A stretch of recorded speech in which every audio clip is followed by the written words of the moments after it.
Grizzlies fans know it's the team that gives you the edge. Big River Steel does too. And much like the Grizzlies have recruited legendary talent, we want you to be part of our team. Are you ready to be part of something legendary? Then visit www.bigriversteel.com. That's www.bigriversteel.com.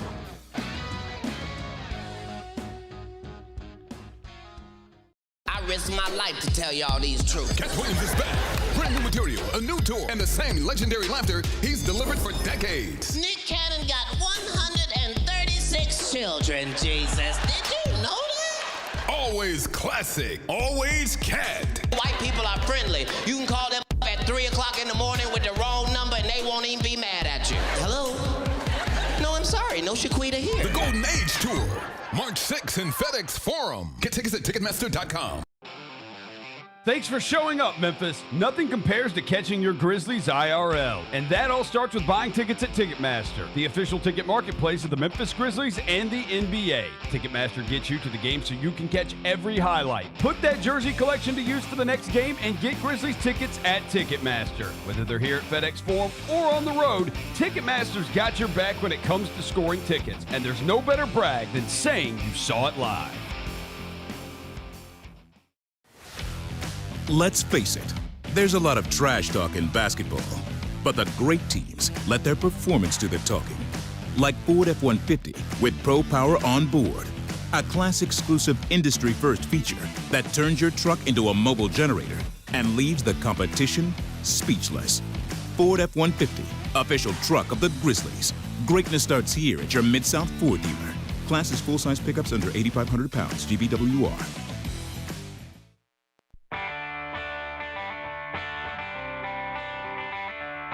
Live from the Built Ford Tough studio at FedEx Forum, it's the Gary Parrish Show, presented by Ortho South, on YouTube at Grind City Media and the official Grind City Media app. Now, here's your host, Gary Parrish.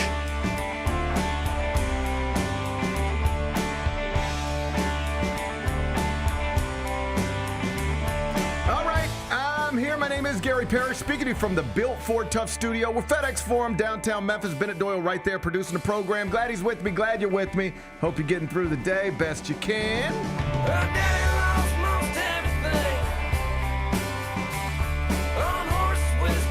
And I hope if you made it down to FedEx Forum last night, you had a nice time. It wasn't a Grizzlies victory, the one that Bennett was hoping for, but, you know, it's good for lottery odds, and Gigi Jackson had another nice game, so, interesting night in downtown Memphis. We'll talk about it momentarily. First, though, quickly, let me set today's schedule for you. The next segment, Michael Wallace is going to join me. He, of course, is a senior editor, Grind City Media. He's going to pop in here in the next segment. We'll talk all things Grizzlies with him. Michael Wallace is going to join me in about 20 minutes. Finish talking to him. We're going to take a break, come back, do 5 more things you need to know, at which point we're going to discuss 5 previously undiscussed stories. Among them, Penny Hardaway's Tigers going to return to the court tonight inside FedEx Forum. Wichita State is in town. We'll get you ready for that. We'll do it in about 40 minutes. UConn tightened the Big East race last night by beating St. John's in a top 15 showdown. Oh, Bennett. I thought it was going to be close. Not even for a little bit. Well, you have to hit shots in the second half of basketball games. That's how you win. They missed 24 straight shots. St. John's did. That'll do it. I went to a 9-year-old basketball game the other night, and they didn't miss 24 straight shots. And it was 9-year-olds, and they don't have great shot selection at the age of 9. I'm just telling you. Especially my little dude. He'll pull from anywhere. But even they didn't miss 24 in a row. That was a wild game last night. UConn buried them. We'll spend a few minutes on that a little later on in the show. Our old pals at the University of Cincinnati are suing their former quarterback for $1 million. Breach of contract. Interesting court case. I'll tell you about that in just a bit. Cardi B reportedly had a bit of a behind-the-scenes meltdown when she performed at SNL last month. I'll tell you what apparently caused it. We'll do that in the third segment. And Metallica has announced an event in Las Vegas that has Bennett fired up. We'll see if he's going to try to make his first trip to Las Vegas later on in the year. We'll do that during a segment we call 5 More Things You Need to Know. Then we'll eventually do GP's Carryout, and we'll call it a day. So that's the rundown. We got a lot to get to. But I did want to start with your Memphis Grizzlies because Game 57 of a scheduled 82. It was played last night right here in downtown Memphis in a season where our goals have become, let's just say, complicated. We'll call That's a good word. We'll call it a productive night. Final score: Warriors 133, Grizzlies 112. So that's 3 straight losses for the Grizz. They've also dropped 7 of 8. The result is a 21-36 record that puts the Grizzlies in a tie for 11th in the West with the Mavs. They're 6 games out of 10th.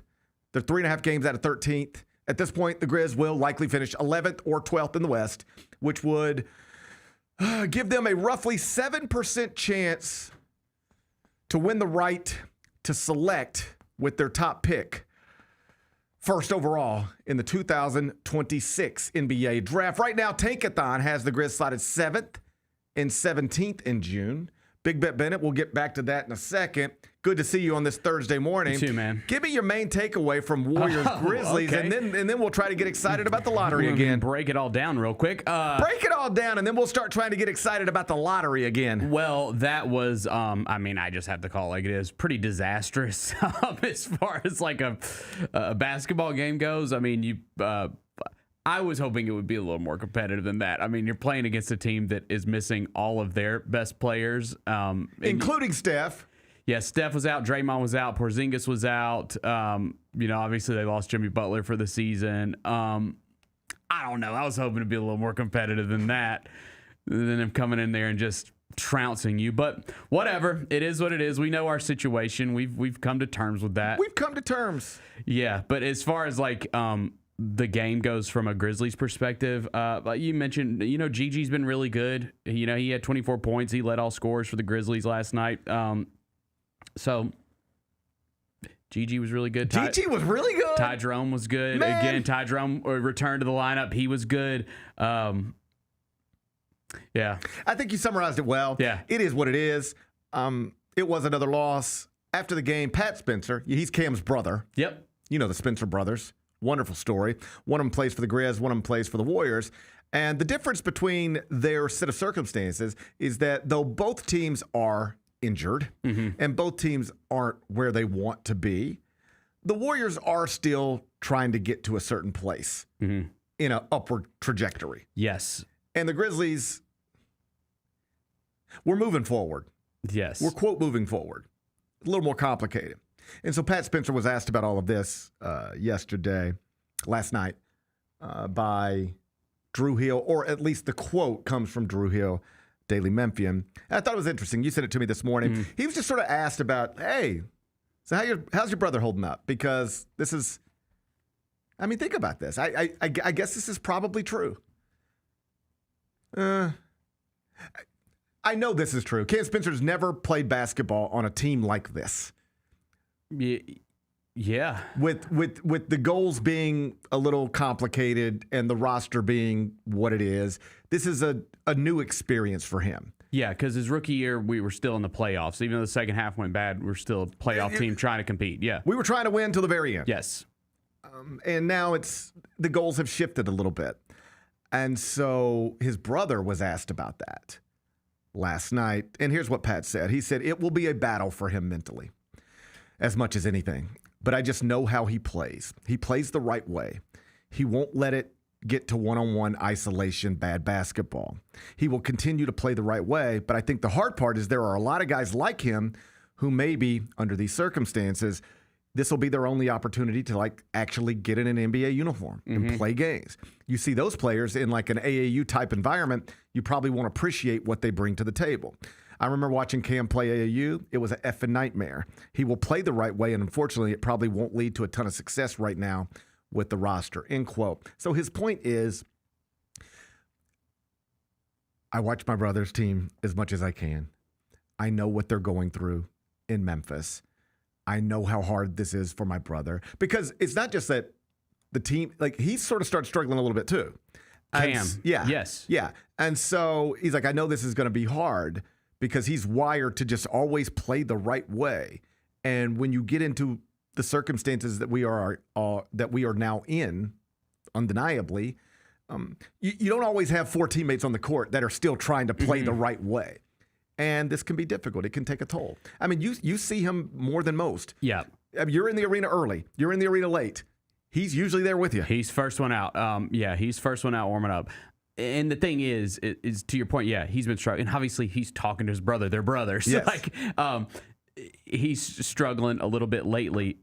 And I don't think that's just because all of a sudden something happened and Cam Spencer's not a good basketball player. We've seen him be good in the NBA. Yeah, I mean, this can be hard for different people and not as hard for others. What the Grizzlies are going through right now, multiple months of shifted goals.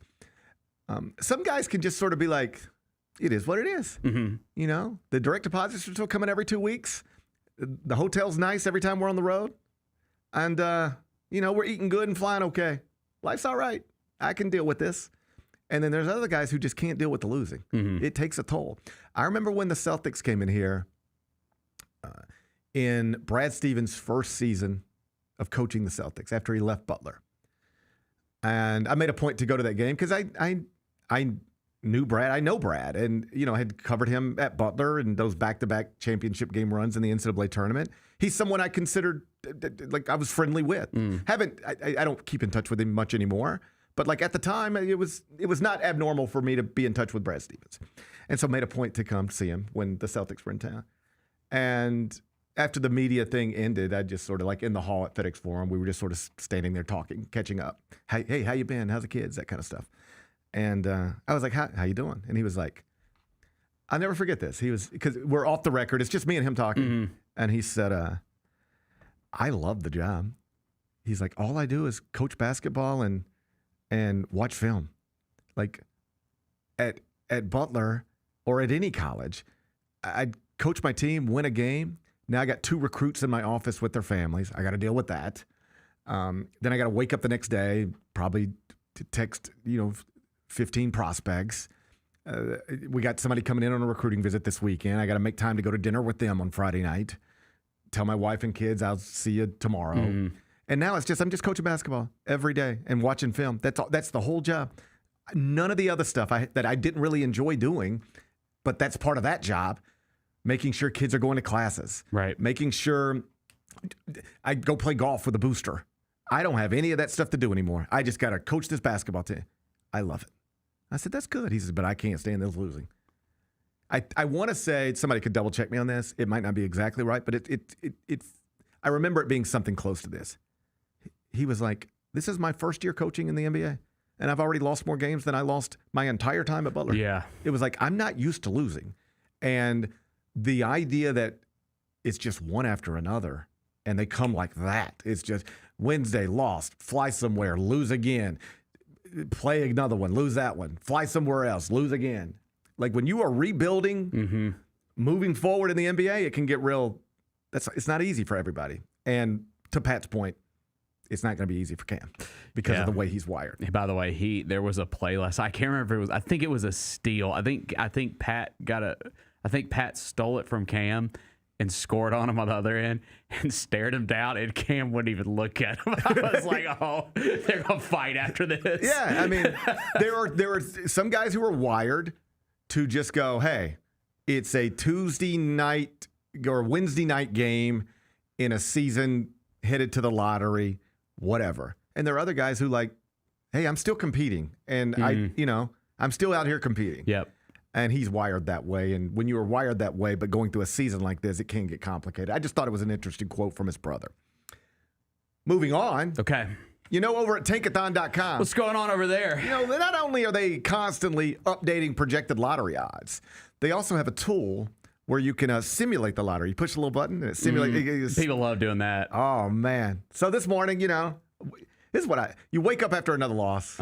You look at the standings and you try to make yourself feel better. Yep. All right. And it's like, well, let me get over here to Tankathon real quick. Let me see what's going on over at Tankathon for a second.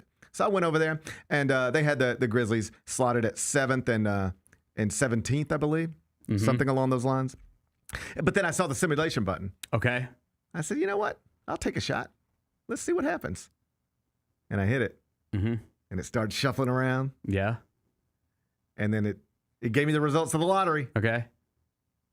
You want to know where the Grizzlies were picking? Where? 7th. And that's what I did. I was like, no, he'll hit it again. Yeah. They don't put a limit on you. Yeah. I hit it again. Uh-huh. You want to know where the Grizzlies picked this at? 8th. Oof. Then I did it again. Yeah. 8th. Then I did it again. 8th. Then I did it again. 8th. And then I did it again. 3rd. Okay. Then I did it again. 7th. And then I just kept doing it. Yeah, until you got number 1. Yeah. Did you eventually get number 1? Yeah. Oh, good. Yeah. Good. So you're telling me we got a chance. It took 33 spins. Okay, that's fine. But on spin 33, we got the number 1 pick. Nice. And I was fired up. I took a screenshot of it, sent it to everybody I know. Yeah. I was like, look at this. Look at this. If we do this lottery 33 times, buddy, it might work out. More likely, we're going to be in that 7 range, right? Well, okay. That would be disappointing to me. But just because the guys that I like, I think they're going to need to get in that top 5 to be able to get a guy that me and probably everyone else is going to be like, let's go. Not saying that whoever they get at 7 isn't going to be awesome. Like, we think this is going to be a good draft. I'm saying I think you probably got to get I think we want top 5 to be like, oh my God, let's freaking go. You know what I mean? I know what you mean. I think you can get excited outside of the top 5 in this draft specifically. Okay. But to be like, oh wow, it was worth it. Yeah. Yeah, you want to bounce into the top 3 if you could. Oh, top 3, we're having a parade. Like, I'm ready to have a parade. Yeah, top 3, we're partying. Like, Yeah. You know, if you give me that third, Tankathon gave me the 3rd pick earlier today. Yes. I'd take that. And then 33rd spin, I got the 1st pick. I'd definitely take that. But, like, let's just go off of ESPN's latest NBA mock draft. It has Darren Peterson going 1, AJ DeBonsa going 2, Cameron Boozer going 3, and that is what most people's looks like. It has Caleb Wilson, North Carolina, going 4, and it has Kingston Flemings from Houston going 5th. Interesting. So there's your top 5. And that's a totally reasonable top 5. Sure. We still got Darius Acuff sitting out there. Did you see him last night? Say he's definitely in my top 5. Buddy. Dude, every time I watch that dude play, I'm like, oh my God, I want him on my basketball team. Every time. He looks great. Yes. He looks the part. I mean, and I don't mean points, assists, rebounds, steals, blocks, all that stuff. That's fine. Yeah. I mean, just put your eyes on it. He looks the right way. Dude, and then after the game, ESPN interviewed him. Oh, he was great. Oh my God, he said everything you want to hear as a Grizzlies fan. I'm glad you brought this up because I had forgotten it. Yeah. Sometimes the nights get a little blurry, you know? Yeah. But I was watching that postgame interview, and it was like they were setting him up to take shots at Darren Peterson. Uh-huh. They were like, so we know you've been banged up, but you played all the minutes tonight. What does it mean to you to be banged up but still want to play through it for your teammates? It was like, what does it mean? Perfect questioning. It was, if you're Darren Peterson sitting at home, you're probably just sitting at home. You're Darren Peterson. You're like, all right, we played the other night. I guess I'll just turn on ESPN tonight and watch. Who's playing? Oh, Arkansas's playing. There's Darius Acuff. I know Darius. Been playing against him my whole life. And then, okay, they're going to do the post-game interview. Yep. And then it's like, the entire line of question was basically like, so we've noticed you're not Darren Peterson. Why? It really was. The whole interview was like, so there's this other guy who's a projected top 10 pick. And when he's not feeling so well, he just shuts it down. Mm-hmm. Why do you not do that? Yeah. That's what the whole interview was like. But to your point, he said all the right stuff. Yeah, he did. He said, I'm a competitor. Mm-hmm. If I can play, I'm going to play. They was like, I want to play for my teammates. He was saying it was like they were setting him up, and then he was like, put it on a plaque, and then he was like spiking it. Yes. It was like they were throwing alley-oops to each other. The interviewer and Darius Acuff were just throwing alley-oops to each other in dunking on Darren Peterson. Yep. He was like, they were like, but if you're banged up, don't you have to think long term about your draft stock? He's like, no, I think about my team. I think about my college basketball team. That stuff can wait. That stuff's not important. This is what's important. It was like everything was directed at Darren Peterson. But I fell in love. Man. I mean, as soon as the interview was over, I was like, bring me that guy. Bring me that guy. Put him in a building. Yeah. Put an Acuff jersey down in the Grizzlies den right now. I'll go buy it. Me too. Just get me an Acuff. So, and then you see John Calipari after the game. He said, hey, listen, I don't know why he's not more of in the National Player of the Year race. Like, why is he not a part of that conversation? I love Cal. And here's the truth. Arkansas is good, but they are ranked outside of the top 10. Right. And as I told you yesterday, you told me 18 of the past 20 Naismith winners. they come from teams that finish in the top 10, and Arkansas is just on the wrong side of that. So Arkansas is in a range where a guy like Acuff is going to be perhaps first-team All-American, but what history tells us is that if you're outside of the top 10, on a team outside of the top 10, you're not usually genuinely a part of the National Player of the Year race. That person typically comes from a top 10 team. 18 of the past 20. The only exceptions, Kevin Durant and Doug McDermott. But right now, if you were looking for a player outside of the top 10, a player on a team outside of the top 10 who could actually win it, it's A.J. DeBonce at BYU more than Darius Acuff at Arkansas. But he's spectacular. I wonder if his team is great enough for him to challenge Cameron Boozer, who's on the number 1 ranked team in the country, for National Player of the Year.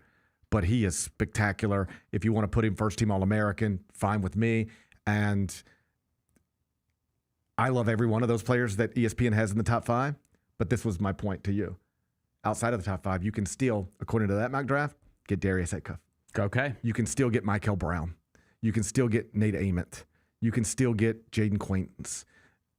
That's not going to move the ticket office the same way a DeBonce would or a Peterson would. But if you're watching college basketball, and I've been doing it every night this week at home because I've been at home, like me and the boys last night, just sort of having real conversations about Darius Acuff and about Darren Peterson and about Cameron Boozer. That is one way to sort of turn this into a fun experience. Yep. Hey, yeah, the Grizz lost again, but that increases the likelihood that they're going to be able to pick pretty high in the next draft. And now, look here, Lou. See that kid right there? That's Darius Acuff Jr. He plays for Cal at Arkansas. He might be your favorite player in a year from now. He could be wearing a Grizzlies jersey a year from now. So we sort of turned it into that. Yeah, we're keeping an eye on Cam Spencer and Gigi Jackson, but we're also keeping an eye on Darren Peterson and Darius Acuff as possible future Grizzlies. I like it. That's my approach to life these days. Good. Thank you, Bennett. Thank you, Bennett. Good. Hey, we'll keep paying attention to Tankathon. Yep. We'll hope the ping pong balls bounce the right way when they need to. Michael Wallace is up next. The Grizzlies are proud to team up with Prime Global Group, a company on a mission to redefine real estate investment. By leveraging deep experience, strategic insight, and robust resources, Prime Global Group is shaping a smarter, socially responsible future. Whether you're an investor or simply curious, now's the time to explore innovative strategies that align with your values. Join the movement and discover how you can be a part of this exciting evolution. Visit primeglobalgroup.net to learn more and connect with the team today. That's primeglobalgroup.net.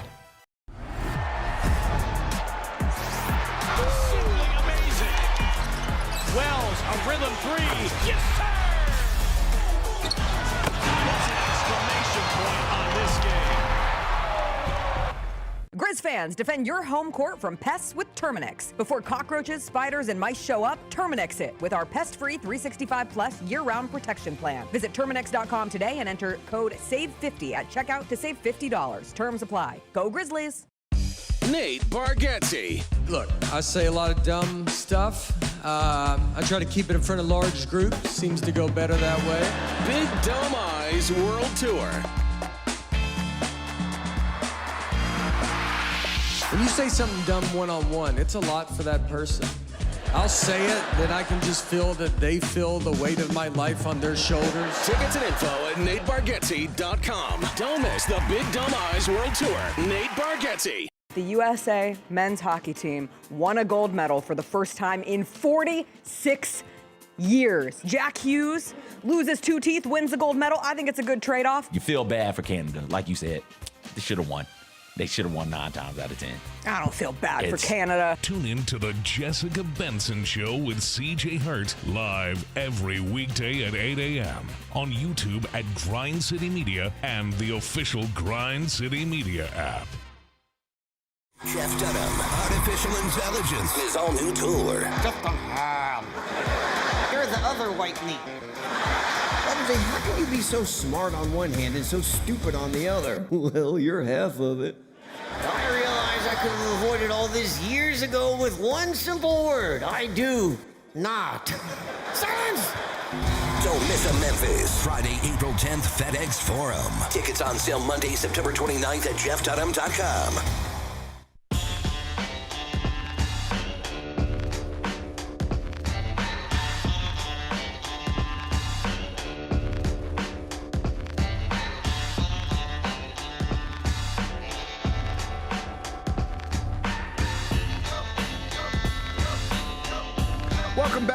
Gary Parrish Show, presented by Ortho South. On Thursdays in the second segment, I'm joined by Michael Wallace, senior editor, Grind City Media. He's here right now. Michael Wallace, it's GP. How you doing on this Thursday?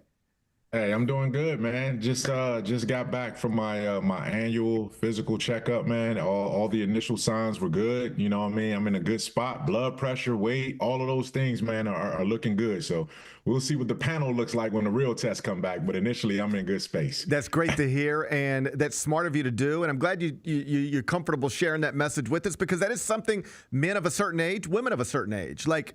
You know, I do the annual checkups now too. And like my whole life, I only go to the doctor when I feel like there's no choice. I have to go. I feel like I'm dying. Other than that, you know, I'll be okay. But you get to a certain age where you need to have a doctor tell you you're okay. Don't just assume it. And so, yeah, make those appointments, go get the checkups, and listen to what your doctor tells you, because they're typically giving you good advice to follow.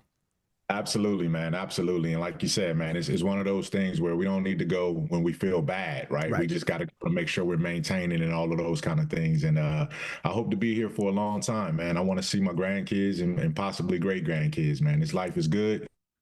It feel good, and you know, we'll take it from there. You got to check in every once in a while when you're going through a season like this. You know how that goes. I do know how that goes. We are going through a season like this, but you know, it can be beneficial for some, and that brings me to G.G. Jackson, who obviously has been playing well, played well last night. He, in the starting lineup, got 24 points on 12 shots. He was 8 of 12 from the field.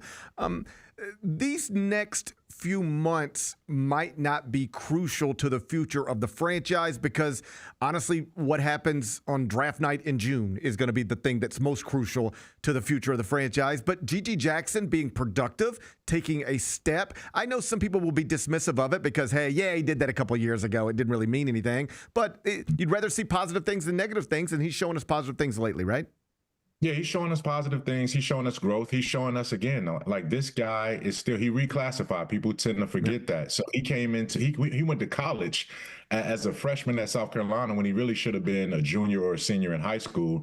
And then a year later, he came to the NBA, where he barely should have been going into his first college season as a freshman that year. So, you know, at 21 years old, this is still a young guy that is still building. He's still developing into his body. He's still maturing at a rate, you know, from that standpoint, to try to become a professional. And he really was a project. And now when you see some of the fruits of his labor and the investment that the Grizzlies have made in him finally pay off, they made him earn it. Like, they didn't give GG much of anything. And there was a point this season where he was on the borderline of basically being not diagnosed depressive, but he was in a bad space in terms of not getting opportunities and feeling down on himself and losing confidence. And it seeped through the locker room, and, you know, people were concerned about him. He went to the G League after that for a while, and then when he came back, his mindset was different. How he approached the game was different.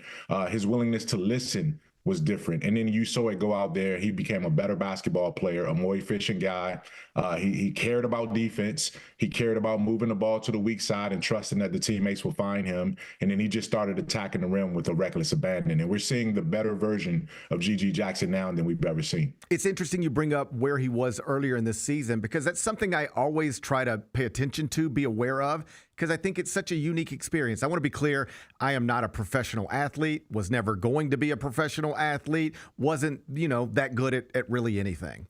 But if you'll allow me to set that up. Don't be so hard on yourself, GP. Don't be so, man, you're one of the best in the world at what you do, though, man. Well, Come on. I just want to say it like that because I don't want people coming back and being like, who does this guy think he is? I'm telling you who I am, all right? Before I tell the story, I'm telling you who I am. But here's the story. I remember my freshman year of high school. I had played basically soccer and baseball my entire life. Get to high school, and at the time, we don't have a high school soccer team, but we do have a high school baseball team. And I was good enough to make the varsity team as a freshman, but not good enough to play as a 15-year-old over 18-year-olds, all right? So I just sat the bench. I just sat in the dugout every game. And that was the first time in my entire life I had ever been on a team and I didn't play. And I hated it. I was ready for the season to be over. I remember quietly being like, I hope we lose this series so that the season's over, because I'm tired of sitting in this dugout. I had never watched before. I had always been a starter and a pretty good player in whatever I was doing. And suddenly I'm just sitting over here watching, and it was a weird experience for me. And I think about that sometimes when I see an NBA player like Gigi going through that. His entire life, he's been the best player on his team, his whole life. And all of a sudden, you're just watching. And yeah, the paychecks are still good relative to most people's paychecks. But yeah, depression, that type of thing could set in. That makes total sense to me because I remember feeling that in a little, small, insignificant way. I remember feeling that way when I was just 15 years old. And the thing that brought it upon me was I'm used to playing and now I'm not. And this stinks. Yeah. That's tough. It's a tough thing when you're humbled by being on a team where it's not your turn yet. It's not your time yet. And as long as Gigi was going to play the power forward, small forward role, and Jaren Jackson Jr. and Santi Aldama are there, it wasn't going to be his turn or his time. Now that's kind of cleared up, right? Now you're seeing, 2 years ago it was because of injuries. Obviously, everybody was hurt and out, and no one was playing. So he stepped to the forefront midway through the season, earned himself a promotion from a two-way contract to an NBA standard contract. Now Jaren is traded. Santi Aldama has been out of the lineup for a long time. Vince Williams Jr. and John Conchar and some of these guys that were in that wing rotation are cleared out of the way. And now Gigi has a full runway, and he's going to have that as long as he's healthy the rest of this season. So is he ready for this moment? I think he is. And now you just got to determine whether this value can be something moving forward for him, whether it's with the Grizzlies or in terms of where his next stop is after this season if he has to move on. So I think he's proven right now that he is an NBA player. Where he fits in a rotation somewhere is still yet to be determined. But, he is an NBA player, and you just got to see how he grows from here.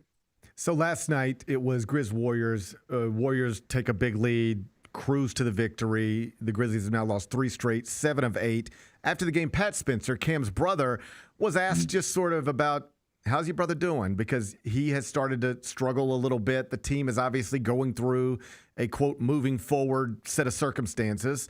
And Pat was like, this is going to be hard for him because he's not wired in a way to just, get to the finish line. Like, he's a competitor and he's going to play the right way. And when playing whatever way you want to play, more often than not going forward in the season is going to lead to you falling behind and then losing. Not everybody sticks to like, hey, let's play the right way. When you're down 27, it's not the easiest thing to do. When you've lost 7 of 8, it's not the easiest thing to do. So Pat was just sort of, I think, not concerned, but just like noted, I know my brother. I know what they're going through in Memphis. I know this is going to be hard for him. The point I made to Bennett earlier is like different players can process this stuff different ways. To some, it doesn't hurt at all. To others, it kills them. Just what have you noticed up close watching these players go through this thing? Yeah. To me right now, the players that are hurting the most day after day going through what they're going through right now, I would rank Cam as number 1 and Jalen Wells as number 1A, right? Those 2 guys absolutely, and I'm not saying the rest of the guys don't care about winning or losing or they're just not as professional, but what I'm saying is that this is not what these guys are built like. They're not built like this. They're not just going out there, hey, I got an opportunity to prove that I'm in the league and, I get to get all of these minutes now. Let me see what I can do. Let me get up shots.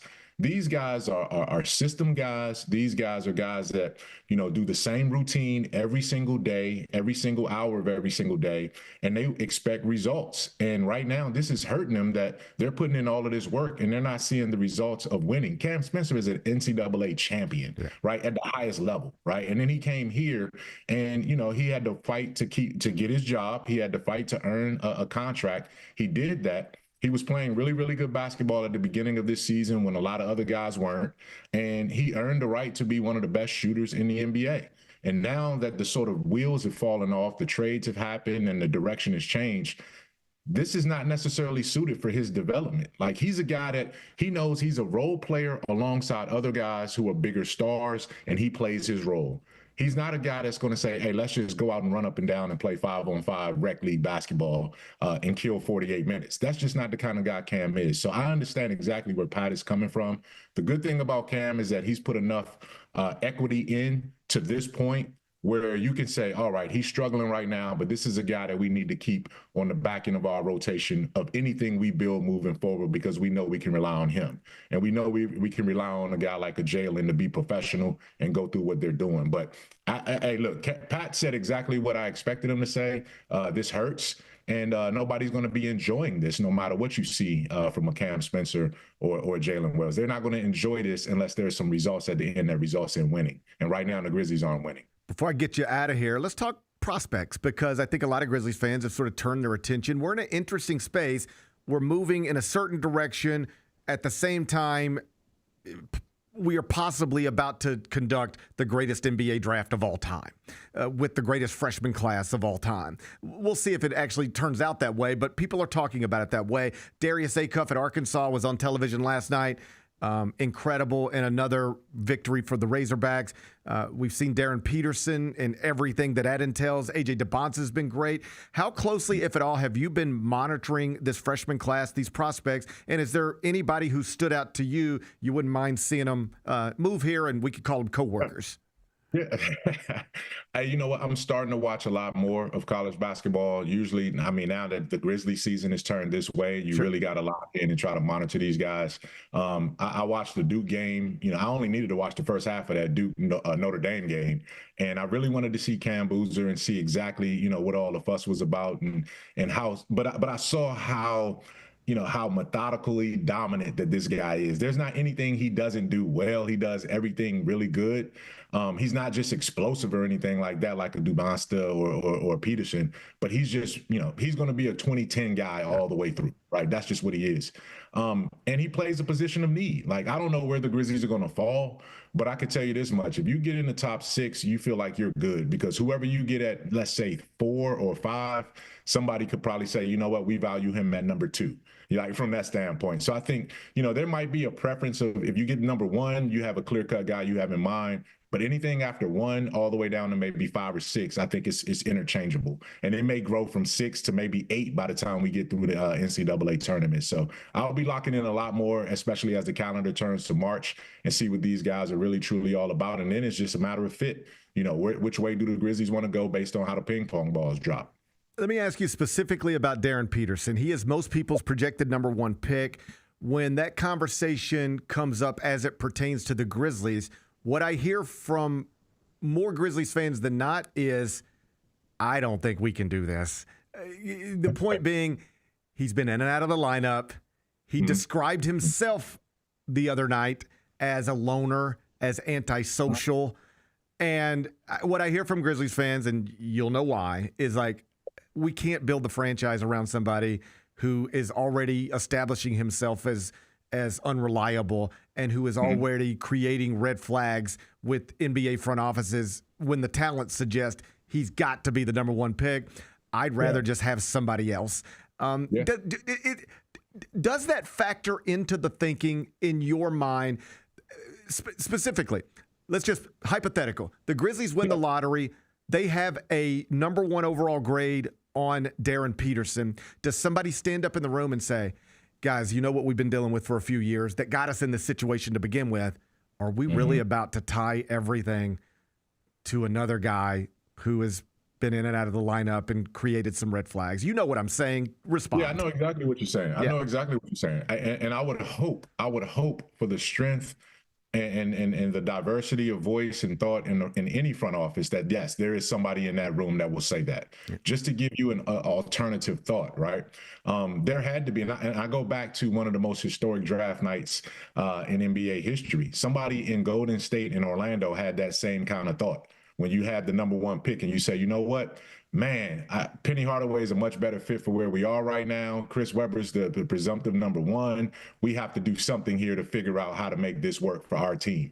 And you saw the number 1 and number 2 guys get traded in that situation. And the rest is history. Both of them. Penny didn't make it to the Hall of Fame yet, but injuries cut him short. He certainly is a Hall of Fame talent. Chris Webber got into the Hall of Fame. So, you know, I think, I'm not saying that that's how it will work out, but if you're number 1 under those circumstances you just described, and you're number 1, and all the metrics and research say Darren Peterson should be number 1, well, if you feel strongly that someone is right there at number 2 or 1A, and you have some other issues like that you're just not really ready to take on, or you've been through it and you got PTSD from some of that stuff from the past, then you go ahead and move strongly towards the 1A guy, trade down, try to get some assets and say, I'm willing to be wrong about this guy being a fit for us.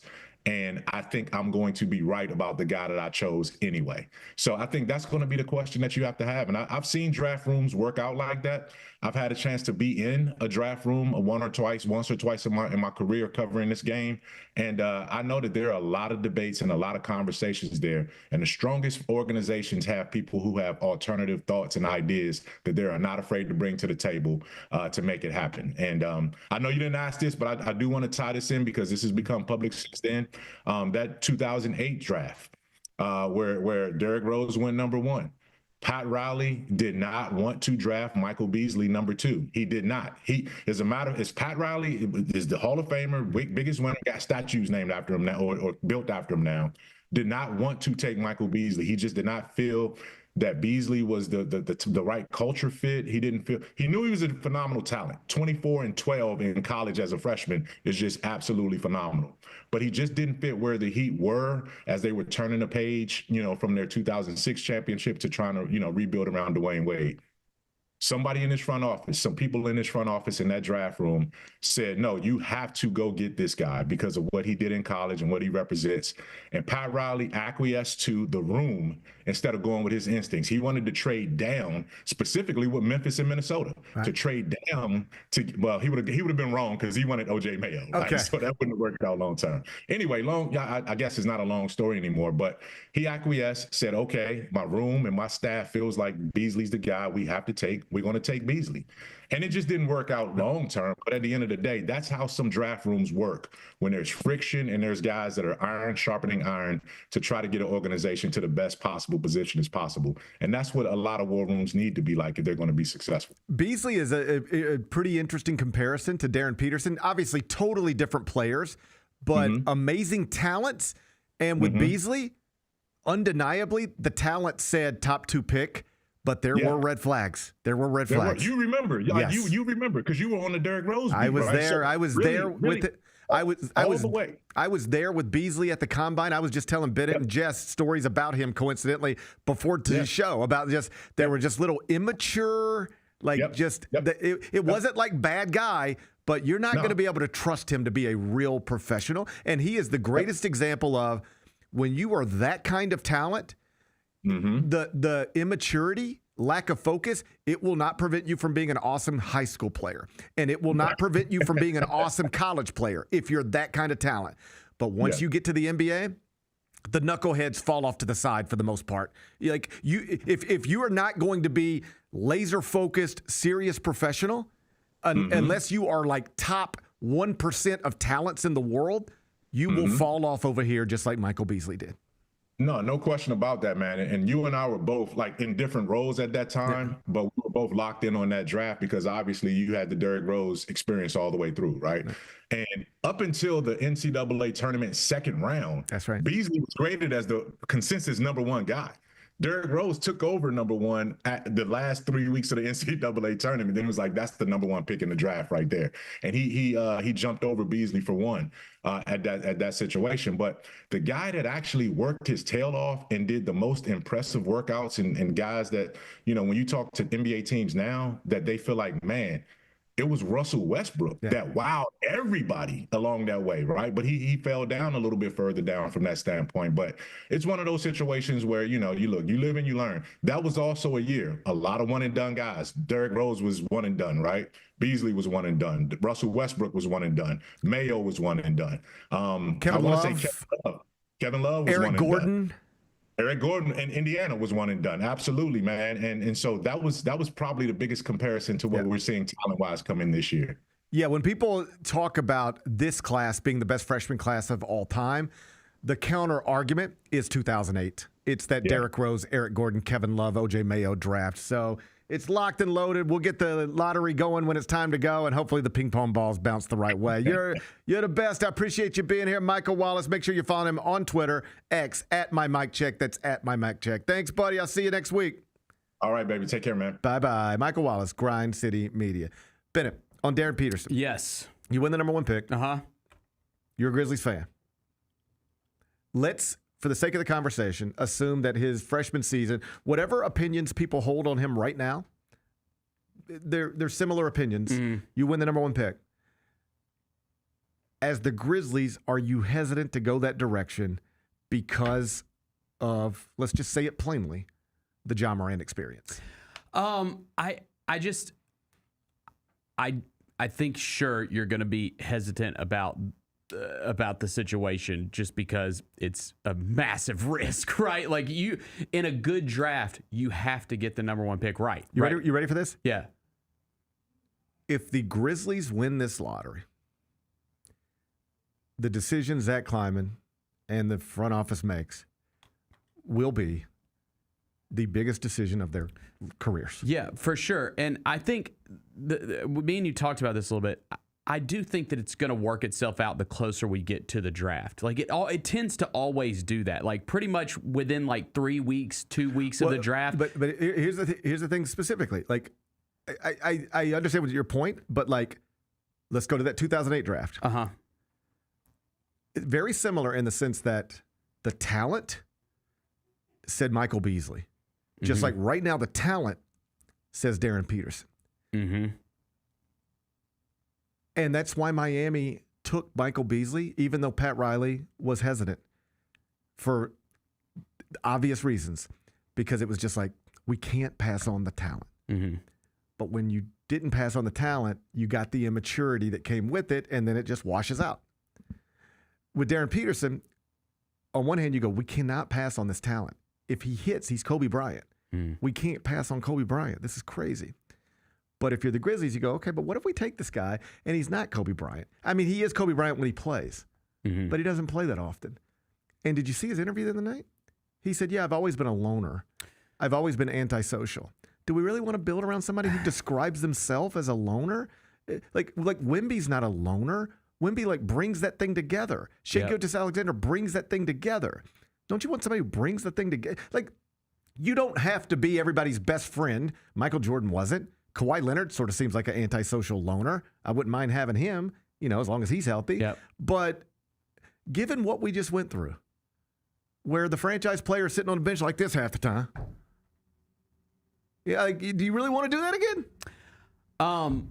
No. I think, again, I think that they're going to get in front of him, during this. If they were to get that pick, they're going to talk to these guys. They're going to get in front of them. You're going to talk to everybody who's ever met him in his life. You're going to talk to his high school principal. You're going to talk to his kindergarten teacher. You're going to talk to everybody, and you're going to reach a conclusion on what you're dealing with, and then you'll make the decision.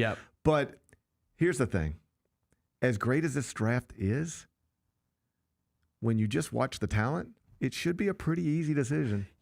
As great as DeBonsa is and Acuff and all of them, what NBA people will mostly, not entirely, but mostly tell you is that if you just watch the film, it should be pretty easy. Like you know who the guy is. You know who the best talent is. DeBonsa's amazing. He'd go number 1 in most drafts. Acuff would go number 1 in some drafts. Boozer would go number 1 in some drafts. In this draft, as great as they all are, when you watch the film, that's the guy. But you got to worry about all these other things, and they are things that you have to be worried about. And the other thing, too, that's really important to me is if you were to get the number 1 pick, that guy, just because they're it comes with a status thing, right? That guy's got to be your leader at some point. Like, that guy's got to be the leader of the team at some point. I mean, you would think, like, it's the number 1 pick. The counter argument to all this is Kawhi Leonard. He won championships with 2 different franchises. He's not a leader. All right? It's a good point, yeah. Even Greg Popovich will tell you, like, because somebody said, well, when you won that title, I saw an interview with him one time. And they were like, well, when you won that title, Kawhi, he was like, Kawhi was our best player. He was not our leader. Other people led. He was our best player. He was our most talented person. But Kawhi's not a leader. He also had the advantage of starting out with Tim Duncan. There you go, right, yeah. So is it possible to be the team's best player without being the leader of the team? Yes. But I don't like it. No, I don't like it either. I'd rather you just be the whole package. If I'm passing on A.J. DeBonsa and Darius Acuff and Cameron Boozer, I want to know I'm getting a whole package with you. Mm-hmm. And I don't know that right now. And every time you talk, you scare me. Like, you talk to the people around the Kansas program, the dads, a part of everything. There's just some stuff there that make you go, particularly if you're this franchise, do we really want to go down? Why, is it easier just to take A.J. DeBonsa? He was on TV the other night talking about he'll play 40 minutes a game if that's what it takes. All he wants to do is win. I like hearing that. One guy was today's Thursday. I've been at home with the kids and my wife and kids watching basketball every night. And one night we saw A.J. DeBonsa do a post-game interview. And he said, if I got to play 40 minutes, I'll play 40 minutes. Whatever it takes to win. I'm in shape. I can do it. And then we saw Darius Acuff say, yeah, I'm banged up, but it's a basketball game. I'm a competitor. If I can get on the court, I'm going to be on the court. But I thought you were hurt. Yeah, I'm hurt, but but I'm playing. But what about your draft stock? Man, I ain't worried about my draft stock. Right. I'm worried about these guys. I'm worried about the Arkansas Razorbacks. That's all I care about right now. The draft stock stuff, I'll worry about that when it's time. I don't care about that. Then Darren Peterson's like, yeah, I've always been a loner, antisocial. It's like, yo, man, you're not saying the right things. I want you to copy Darius Acuff's words. Yeah. Find that on YouTube, memorize it, and then say that to me. Yep. I want to hear that. It is possible by the time we get there, we've just watched him go crazy. Yep. And all this stuff, like he doesn't miss any more games, and he doesn't take himself out of a game. And it's just like, okay, all right, that was weird. November, December, January, early February, the whole thing was weird. Yep. But it finally got to a point where they took the brakes off and the training wheels off and said, go.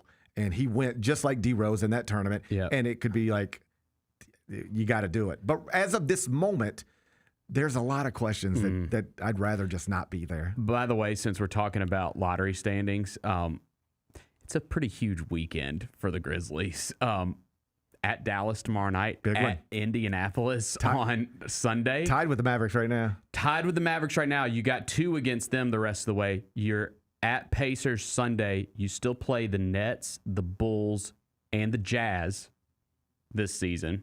So those are ones to keep an eye on for sure. We're going to keep an eye on those games. Very interesting times. Very interesting. Yeah, I could definitely see them finishing right now we're 11th in the West. I could see them getting down to 13 because the Pelicans want to win. You saw DeJounte Murray. They want to win and try to make a push for the play-in. They're not getting to the play-in. He's crazy. He sounded silly. Look how far they are. They're way too far. Yeah. They're 11 games back. Yeah. They have no chance. You could play a 130 game schedule. You're not getting there. It's the right thing to say, and they have to try to win. Anyways. It's the right thing to say. Yeah, I'd rather hear that than not. I'd rather hear that than not. And they don't. That's the thing. They have no incentive. Right. They stupidly. Isn't it unprotected? They just gave it away. Bro, that is. Especially with what we know about this draft. Like general managing malpractice. Yeah, to not. And maybe they could try to get a pick, but to give away an unprotected. Oof. They gave away an unprotected first-round pick to move up in the draft and take a guy who would probably be taken 20th in this draft. DeAndre Jordan's playing over him. Malpractice. That's tough. Yeah, so they have no incentive to lose. So they might as well try to win. What else? But even when they try to win, they lose. That's how they got themselves into this situation. So I like the attitude, DeJounte Murray. Yeah. I appreciate the attitude, but your team stinks. You're not going anywhere. I didn't realize they were 11 games back. Okay, yeah, they have no chance. Well, I saw the tweet. Got to win out. Yeah. Yeah. I saw the tweet. I was like, did he get hacked? They probably got 25 games left. Yeah, you got to win out, basically. Yeah. When you start, it's a little bit like sometimes you get in these conversations with, you go on a radio show in a very specific college basketball market, and it'll be like, whatever team is now, on the wrong side of the bubble, but GP, if they were to win out and then lose in the championship game of their conference tournament, do you think that's enough to get them an at-large bid? And you say whatever you say, but what I'm thinking is, They've just lost 5 of 6. Right. Now you're wondering what's going to happen if they win out. How are they going to win out? They just lost 5 of 6. Do you know how many basketball teams lose 5 of 6 and then win out? Not many. No. You know what happens when you lose 5 of 6? You usually lose 2 of 3, and then 3 of 4, and then 2 in a row. That sounds like me talking about the Tigers 2 weeks ago. Yes. It's the same thing. It's the same thing as Tiger basketball fans. Like, but GP, what if we went out? You don't ain't winning understand. out. Who are you winning out again? You just got blown out by UAB. You're not winning out. Big one tonight. Big one tonight. Yep. Hey, let's turn our attention You to the want big to? one tonight. Okay. The Shockers are in town. It's Memphis, Wichita State. 2 Final Four programs from our adult lives. Probably not going back this season. Probably not. But they've both been in the Final Four in our adult lives. We'll celebrate Wichita State and Memphis. They're doing it in downtown Memphis tonight. We'll do that next. Gary Parrish Show, presented by Ortho South. Thanks for showing up, Memphis. Nothing beats catching your Grizzlies IRL, and nobody knows that better than you. So next time you want to hit up a game, Ticketmaster's got your back with tickets to every upcoming matchup. Whether you're catching the Grizzlies at home or on the road, you'll find tickets at Ticketmaster, the official ticket marketplace of the Memphis Grizzlies and the NBA.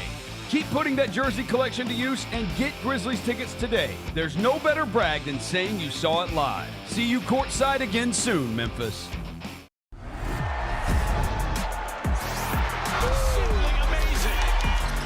Wells, a rhythm 3. Yes, sir!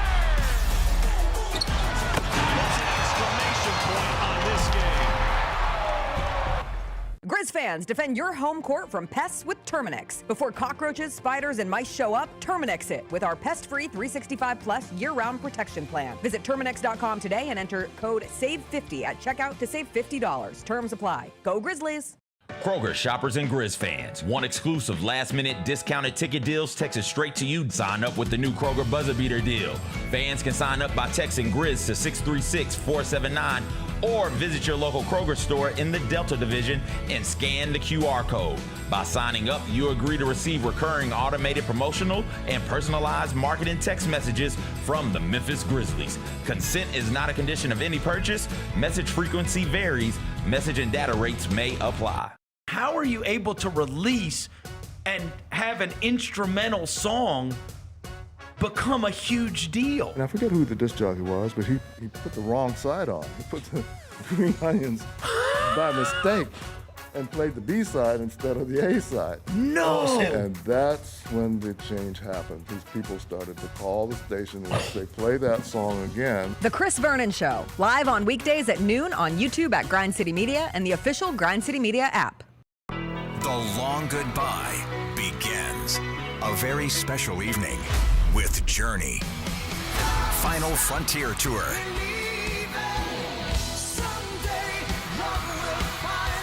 Journey. Tickets are on sale now at journeymusic.com. Your chance to say goodbye to the songs that changed our lives. Journey. Final Frontier Tour.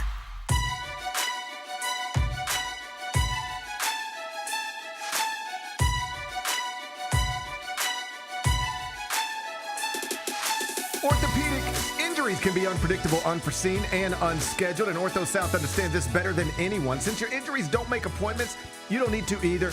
That's because Ortho South welcomes walk-ins during the weekdays and the evenings, and even on Saturdays. So next time an unforeseen injury makes an unscheduled appearance in your life, visit orthosouth.org to find your nearest urgent care location. Just walk in, and Ortho South to take care of everything, especially you. Learn more at orthosouth.org. That's orthosouth at orthosouth.org. Now I got 5 more things you need to know. Number 1. Penny Hardaway's Tigers back inside FedEx Forum tonight. It's a AAC showdown. 8 o'clock tip, a little later than normal. It's on ESPN2. Wichita State at Memphis inside FedEx Forum. Tigers are listed as 1.5-point favorites. Bennett, do they snap the losing streak tonight? I hope so, because I'm going to be completely honest with you. Please do. Up until like a week ago, I didn't even know it was possible that a team could miss the AAC tournament. Like I did.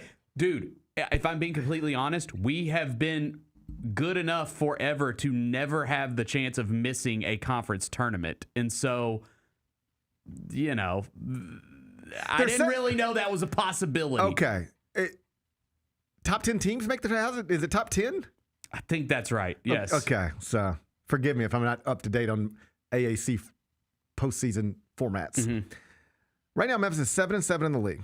That equates to 7th. Temple is also 7-7. So you have 8 teams there. Florida Atlantic would be in 9th at 7-8, and North Texas would be in 10th at 7-9. So right now, 9 losses keeps you in the top 10, but anything outside of that drops you out. And if Memphis were to lose tonight, they'd have 8. It does get to a place where you could miss the American tournament. And I think we were at a point where it's just sort of accepted. The narrative right now is that Penny Hardaway is going to be back next season. That's what most people assume to be true. There will be presumably staff changes, perhaps the hiring of a general manager, obviously a totally remade roster, and then good luck. Go win a conference championship or else. That might be the stakes that we find ourselves in next season. But right now, that's sort of, I think, where most people believe we are with the big Penny Hardaway Memphis question. If somebody were to ask me, privately even, like some agent were to call me today and say, hey, what's going on with Penny? I would say, I think he's probably going to be back. But with staff changes and all that stuff, everything I just said, I'd say that's probably where this is headed. Let me ask you this. If they bottom out, miss the conference tournament after being picked first in the league, does that change things? No, it doesn't for me because, I mean, I've already accepted that this season is just it's a wash. It's done. It's not going to change my mind at all. But yes, it would be disappointing. Like I didn't know that it was even a possibility that you could miss the conference tournament because we've never been in that scenario before. So that would suck because at least you can still always tell yourself until it's over, well, you still got a chance. You still got a chance. Just go win the conference tournament. And then you can't even do that. That would suck. It is the top 10 teams. You got to finish in the top 10. It would be humiliating. So what you're saying is big game tonight. I think so. Yes. And it's like a big game for, like, I've been to Wichita multiple times. I was there at the height of the Greg Marshall stuff. That building was awesome. That program was incredible. And then they had to move on Greg. Yep. They had an interim. They got trapped into the... Yeah. Because didn't the interim coach win the conference tournament or come close? No, won it. That's right. But it was in that weird COVID year. Sure was. That's right. Nobody played the same number of games. And if you remember, there were like canceled games and all sorts of stuff. And I might have the details slightly wrong, but the sentiment's right.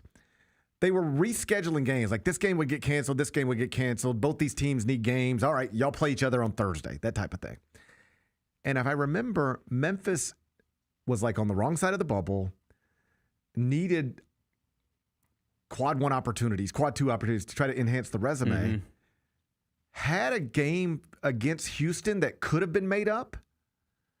But maybe it was Kelvin. It was either there was an argument between like Wichita State and Houston. Like, why should we have to play Memphis? Because they were both trying to win a conference championship. Right. And so it was like Memphis needs games against good competition to try to enhance its resume. But the games it needs, the teams are like, we don't want to play Memphis right now, all out of nowhere, because that could cost us a conference championship. We'll play East Carolina. But we don't want to play Memphis right now. I just remember that being a thing on some level. Anyway, Wichita State ends up winning the conference championship, even though they weren't the best team. Houston was the best team. But because of the way the schedule played out, they won the conference championship. And so Wichita State got in this thing where it was like, well, if our interim coach wins the conference championship, don't we just have to give him the job? Without circling back and going, no, we don't have to give him the job. We never intended to give him the job. If we were starting from scratch, we wouldn't even interview this person for the job. If we don't hire him, nobody else is going to give him a job like this. So what are we doing? Just thank him for what he did. He was paid handsomely for it, and go out and hire Greg Marshall's real replacement. But they got caught in that thing where, well, we just won a conference championship. Yeah, but your team's not that good. Right. So they give him the job, and then it slipped. Bottomed out. Yeah, it just slipped. So now Paul Mills is the coach. And Paul is in year 3. longtime Scott Drew assistant at Baylor. Like Scott's had, I know the Jerome Tang thing went the wrong way here recently, but like Grant McCasland at Texas Tech, Jerome Tang at Kansas State, Paul Mills was at Oral Roberts, now at Wichita State in year 3. Like Scott's got some really great assistants who have gone on to, notable things, and Paul's on that list. In year 2, year 1, finished 10th. Last season, finished 8th. Right now, alone in 3rd in the American standing. Got a nice text message from Paul this morning. He was walking around FedEx Forum. And it is sort of funny. Like, these people walk around this building. Yeah. And, like, your name's just everywhere. Right. Oh, yeah, he saw a picture of you, yeah. Yeah, he was just like, I'm walking around FedEx Forum and you're just everywhere. And, just sent me a long note. And he was, I've known him for a long time. I get those sometimes I got one from Mike Bray earlier this season when the Hawks were in, I think it was the Hawks. I think he's with the Hawks now. The old Notre Dame coach. He's an NBA assistant now. And just randomly, like on a Tuesday morning, he was like, just walking around the building. Your name's everywhere. Just decided to reach out type of thing. So that's always cool. But got a nice note from Paul this morning. The Shockers are in town. I root for that program because I know how much it matters to that community. Yeah. And I know that we've seen proof in concept. Absolutely. The right guy at that job can do big things. And I think they got the right guy now. I think Paul is the right guy. And so now, as long as they invest the way they were willing to invest with Greg Marshall. If you remember, like, at one point, Greg was making like $3.3 million a year at Wichita State because all these other schools were interested.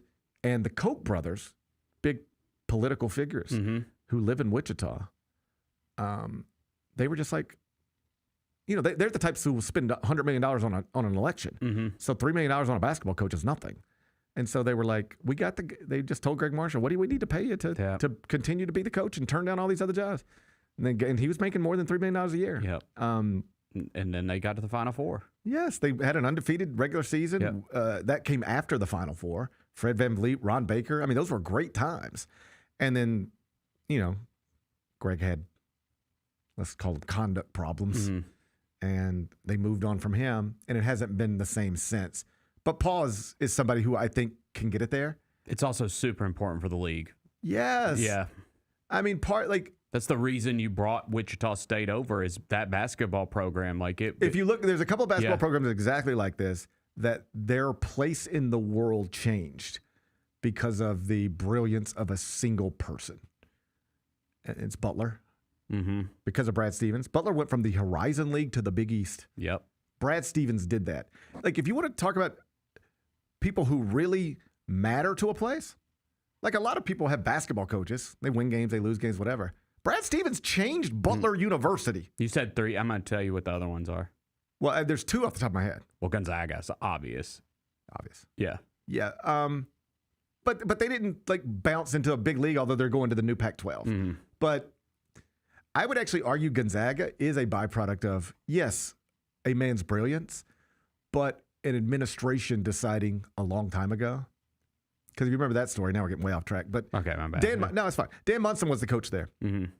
And that team came into the pyramid, beat Memphis, and then at that time had never won a game in the NCAA tournament. Beat Memphis early. Good season. Go to the Elite Eight of the NCAA tournament. Dan Munson gets offered the Minnesota job. And if you talk to Dan, he'll tell you I had no interest in leaving Gonzaga. None. But it was like, I don't know the exact numbers. I knew him at one point. But it was like he was making, let's say he was making $105,000 at Gonzaga. And Minnesota comes in and says, we'll give you $1 million a year. It's like, I got to go. But he didn't want to leave. It was just like, I can't turn this down. Right. And so then they just promote Mark Few, the young assistant, and he just keeps it going. And at that point, then power conference schools start coming after him. And Gonzaga's administration decided, we're not going to be a feeder system for power conference programs. We're going to make this great. So we're going to invest in the coach. We're going to pay him where, yeah, we can't stop you from going to Oregon if you want to be the coach at Oregon, but we can make it where you don't have to leave for money. We can make it where you don't have to leave for private planes. We can make it where you don't have to leave for any of the reasons you might. If you just want to coach in the Pac-12, ain't nothing we can do about that. But we'll give you everything we got. We'll build you in a new arena. We'll build you the practice facility. We'll invest in you. We'll travel the way SEC programs travel. And they got the right guy and the right commitment, and it was a perfect match, and that takes off. The two I was thinking of, Butler with Brad Stevens. Yep. Brad Stevens turns that program into something incredible out of the Horizon League. They bounced from there to the A-10 and then from the A-10 to the Big East. That is all Brad Stevens and Wichita State. Yep. It's the Missouri Valley Conference program forever. And then Greg Marshall got it to a place where it was like the American wanted it to be a part of a league with Houston, Memphis. This is when the American was Cincinnati. A really good league, yeah. I mean, you had, it might not line up perfectly, but like there was a time where Memphis was in a league, this league, a different version, but like you had Mick Cronin in Cincinnati, Rick Pitino in Louisville, Greg Marshall in Wichita State. I mean, Dan Hurley, UConn. Dan Hurley in UConn was in the American. Yeah. Think about that. We watched a game last night. Kelvin Sampson in Houston. Yeah. Kelvin Sampson in Houston. Rick Pitino, Dan Hurley, Kelvin Sampson, Mick Cronin. I mean, Greg Marshall. I mean, that's 5 Hall of Fame level coaches. 5 guys that have, I think they've all been to the Final Four. And now look who's in your league. But Greg Marshall got them to that point. He changed Wichita State University. A lot of people can change basketball programs temporarily, win games, fill up buildings. But what happens when you leave? Like John Calipari did amazing things while he was here. Didn't really change the university or the athletic department. Got a lot of attention, sold a lot of tickets, won a lot of games over a 9-year period. But then he was left and the university didn't change that much. Still in the same league, still, and then he left and it's fallen off and you know where we're at. Yep. But Greg Marshall left Wichita State in a entirely different, more lucrative conference than he found it. And Brad Stevens did the same things for Butler. Then their careers went totally different ways. You can Google it on your own. But these are 2 big brands. These are probably the 2 biggest brands in the American in terms of men's basketball. Both have been to Final Fours within the past 20 years. And both have put people in the NBA. And you need them both to be good. This league is never going to be what it once was. It's impossible for it to be.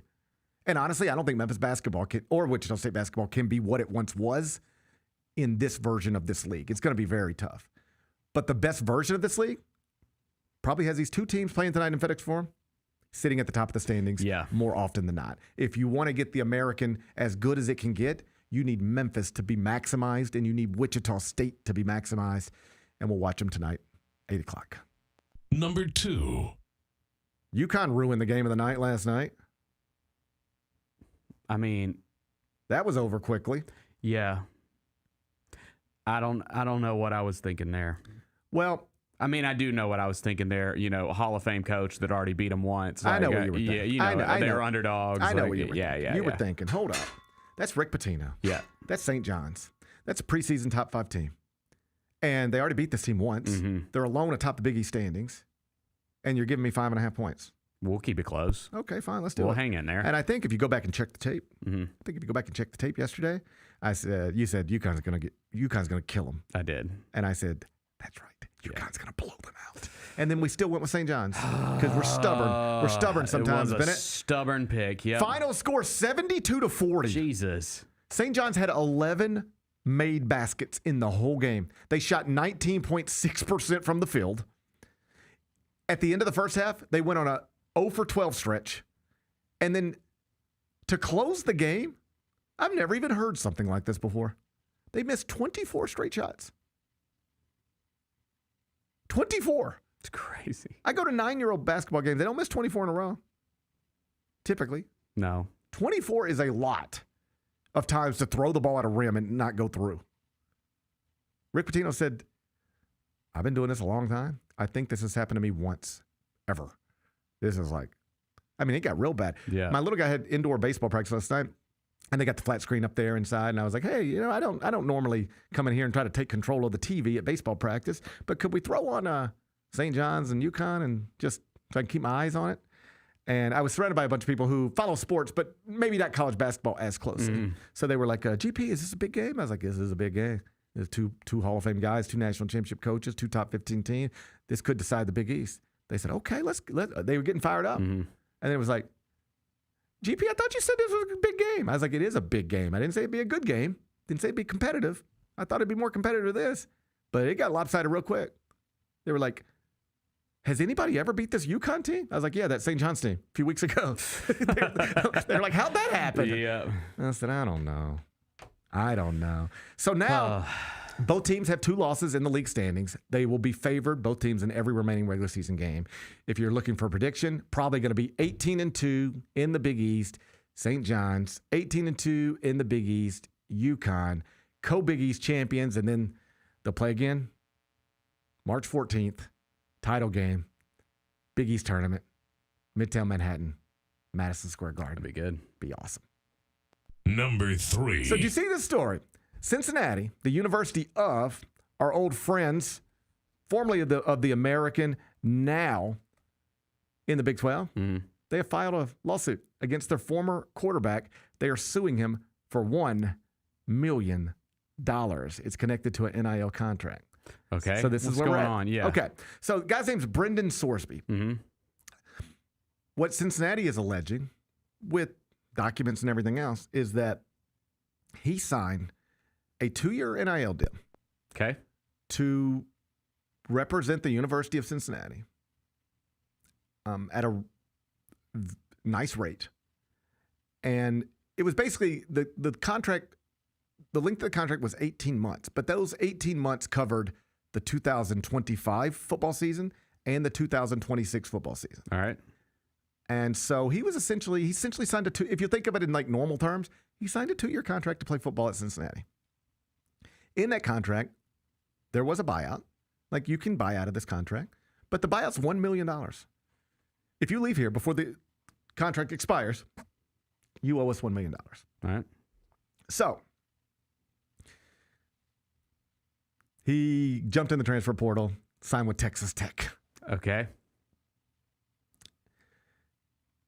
Reportedly, he got an NIL deal from Texas Tech somewhere between $4 million and $6 million to play in the upcoming season. So Cincinnati said, okay, I guess, it's in the contract. You can go. But you owe us $1 million.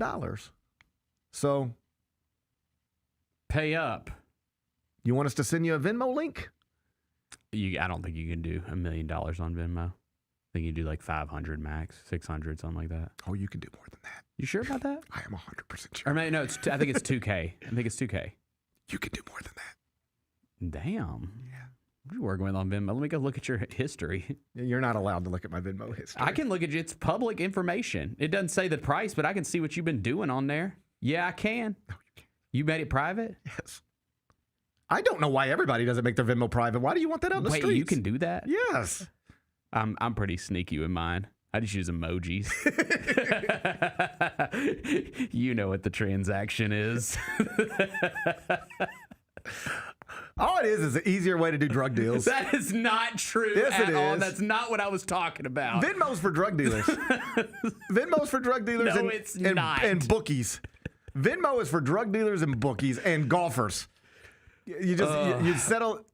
Venmo is amazing for golfers. Dude, everyone used to tell me, like, because I'm a commissioner of a fantasy football league, and so I always tell the league, because we use Venmo, and I tell the league every year, like, hey, don't just write out like a fantasy football. You're also nervous. Don't do that. You're not going to jail, Bennett. I know, but I've heard things, so I was like, I gotta be careful. Things. Yeah, you don't have to worry about it. I think if we get to the point where anybody's worried about you typing fantasy football into Venmo, oh, we're in a bad spot. Yeah, I think if that becomes a point of contention in this country, yeah, I think we're. Yeah, fair enough. I think you're going to be fine. Okay. I think you're going to be fine. Venmo's great for golfers because every round of golf in the history of golf ends this way up until Venmo. So, all right. So what owe you? 120. So it was like, but don't forget about the birdie on 4. Okay, yeah. So 125.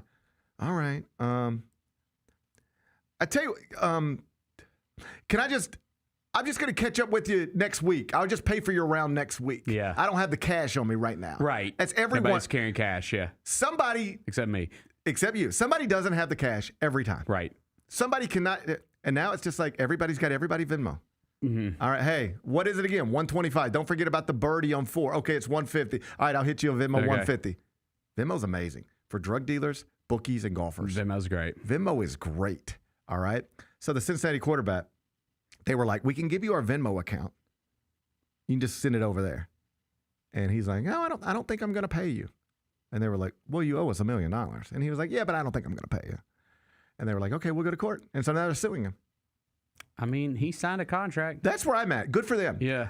At Peach Jam last July, I randomly got into a conversation with a college basketball coach. He was a Big Ten coach. And he said, let me ask you a question off the record. I said, yeah, sure. He goes, tell me how you would handle this. I said, what is it? He said, we signed a player to a contract. Like by the way, when you hear coaches say signed a player, they don't mean like used to letter of intent. Right. It's like signed them to a contract for hundreds of thousands or millions of dollars. And I said, okay. He said, then another school came in. And I mean, we see it on Twitter. The kid's decommitted and he's going to this other school. But we haven't talked to the kid at the time. We saw it on Twitter before we heard it from him. Mm-hmm. And we explained to the kid and his family, you signed a real contract. This is a real document. Like, we've sent you money already. And not only are we asking for that money back, but we don't even know if you could actually do what you're trying to do. And so he was like, we don't know whether to sue him or try to get him back by scaring him or let it go in the spirit of bad PR. You don't want other agents out there thinking you're fighting with players because it could make it more difficult to get players going forward. And so all this is so new. It's like, as a university, we are discussing, what do we do about this? And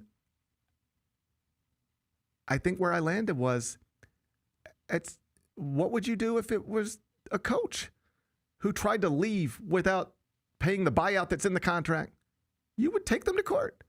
And like, at some point, this is big business. And as a university, I think you got to do what's best for the university. Mm-hmm. And I don't think they actually pursued it. I think they let it go. I don't think they took my advice. But now the bad PR thing now, that is just not a thing. I don't think it's a thing now. No. I think it has changed since last July. Mm-hmm. Because Cincinnati isn't the first university to do this. Other schools have. Yeah. But this is a pretty high profile one. And I think you'll see more of this going forward. Yeah. Until players understand this is serious business. That's the other thing. Like, these lives have gotten very complicated for mostly young, inexperienced, and often, I don't say this as any other term than it's just facts, at this point in time, mostly uneducated young people. And so they're now dealing with contracts with weird wording and big figures. And I can tell you the first contract I ever signed with 92.9 was a bad contract, like a really bad contract. And it almost got me in a bad place. Do you know that story? Mm-mm. The first contract I ever signed with 92.9 was I want to say a 2-year contract for a 2-hour show. And there was a clause in the contract. This is before I had an agent. I was just doing it on my own. And there's a clause in the contract somewhere that said 92.9 had the right to expand the show to 3 hours. Oh, damn. For an extra, not enough money. And so I get called into an office one time. And they were like, hey, the show very quickly, I'm not saying into this to brag, I'm just telling you a story. No, it took off pretty fast. Very fast, exceeded all expectations. We thought when we launched the Gary Parrish show with Jeff Calkins at 92.9, the goal, as stated by my bosses, were, we don't really know if local sports talk will work on an FM signal. We think it can, that's why we're doing this. And we think it can with you, that's why we're doing this. But we don't really know what to expect. But if we could ever get 4 shares, like a 4.0.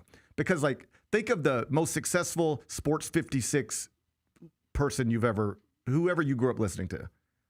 They got a 0.3. It was they never got anything in terms of real ratings. Don't quote me on that, but just know I'm closer to right than wrong. And so it was all right, but when we combined FM, could we get a 4.0? That was the goal. And very quickly we were doing that. And then eventually it was we got up in the 20s. It got very successful very quickly. So I get called in the office, hey, so this is going better than we expected. Would you be interested in doing a 3-hour show? Like, instead of 4 to 6, do it 3 to 6 or 4 to 7, however they were going to do it.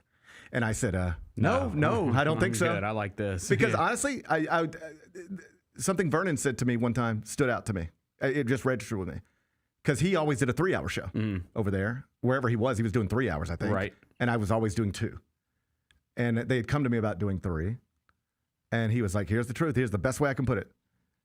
Go watch a 2-hour movie and then go watch a 3-hour movie. You feel the difference in a 2-hour movie and a 3-hour. He said, you'll feel the difference in a 2-hour show and a 3-hour show. And I was like, yeah, I don't want to do that. I think I can say everything I want to say in 2 hours.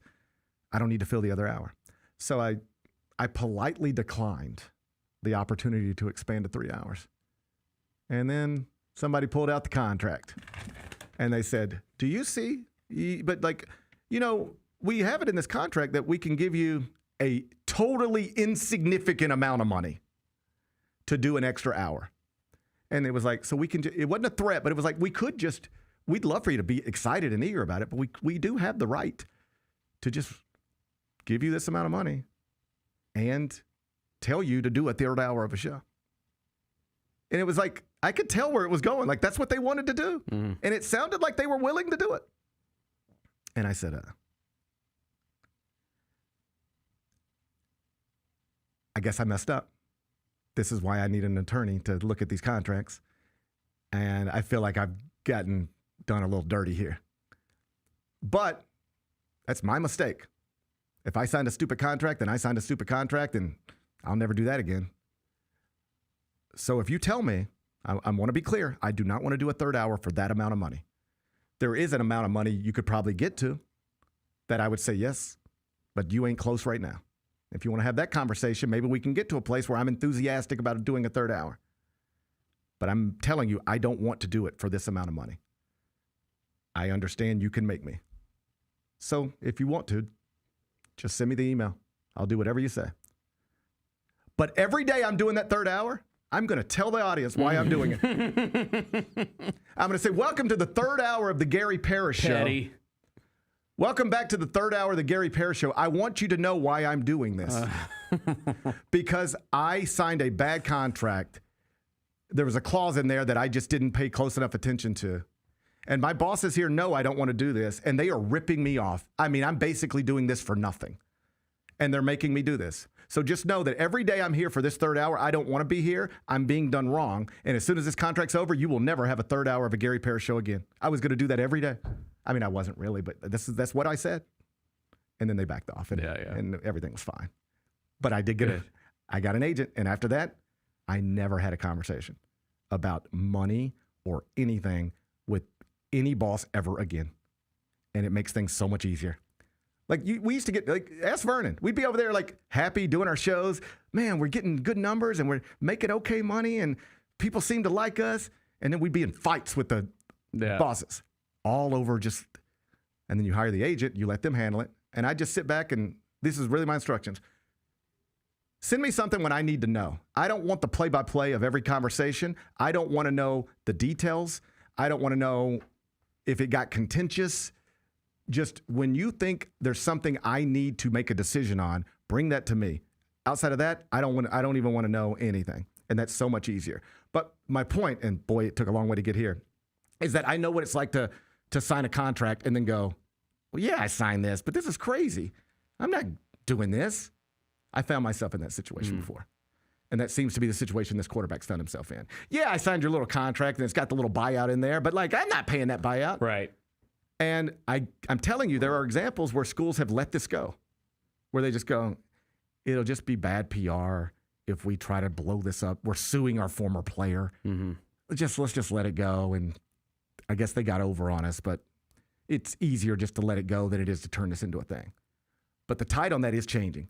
Schools are now saying, no. If you sign a contract with us and then you violate it, we will see you in court. If the buyout is $1 million, we expect $1 million. If we hire a coach and then we want to fire that coach, we have to pay a buyout. This is all legal document stuff.